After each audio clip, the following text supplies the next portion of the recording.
રહ્યા છો city crime news. હવે જોઈએ અગત્યના સમાચાર।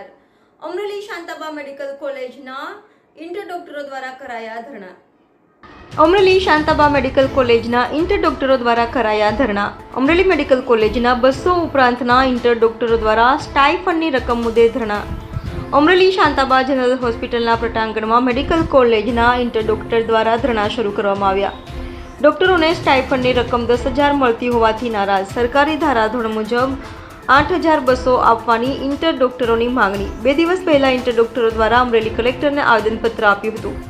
હાથમાં બેનર પ્લેકાર્ડ સાથે ભવિષ્યના ડોક્ટરો દ્વારા અમરેલી સિવિલ હોસ્પિટલમાં ધરણા પ્રદર્શન। અમારી માંગે પૂરી કરો નારા સાથે ઇન્ટર ડોક્ટરો દ્વારા ધરણા શરૂ કર્યા।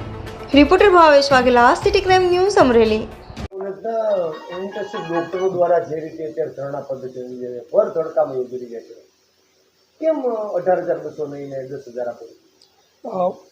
અમારી એક સેલ્ફ ફાઇનાન્સ મેડિકલ કોલેજ છે અને સેલ્ફ ફાઇનાન્સ મેડિકલ કોલેજ જે 18,200નો નિયમ છે એ ગુજરાત ગવર્મેન્ટે એમની જે ગવર્મેન્ટ સંચાલિત અને જીએમઈઆરએસ સંચાલિત મેડિકલ કોલેજો છે એની માટે છે। સેલ્ફ ફાઇનાન્સમાં ગુજરાતમાં અલગ અલગ સ્ટાઇફંડ આપવામાં આવે છે। એમાં મેનેજમેન્ટ દ્વારા જે કોર કમિટી છે એના દ્વારા જે સ્ટાઇફંડ નક્કી કરવામાં આવ્યો છે એ છોકરાઓને અમે જે ઇન્ટર્ન ડૉક્ટર્સ છે એમને અમે ચૂકવી રહ્યા છીએ। પરંતુ આ રીતે ઓછું મળે છે અને ત્યાં સુધી દિવસ રાત ધરણા કરે છે, એ લોકોની માંગણી છે। અમે એમને કીધું છે, સમજાવટ કરી અને અમે વચગાળાનો કોઈ રસ્તો નીકળે એવો એમની સાથે પ્રયત્નો કરી રહ્યા છીએ।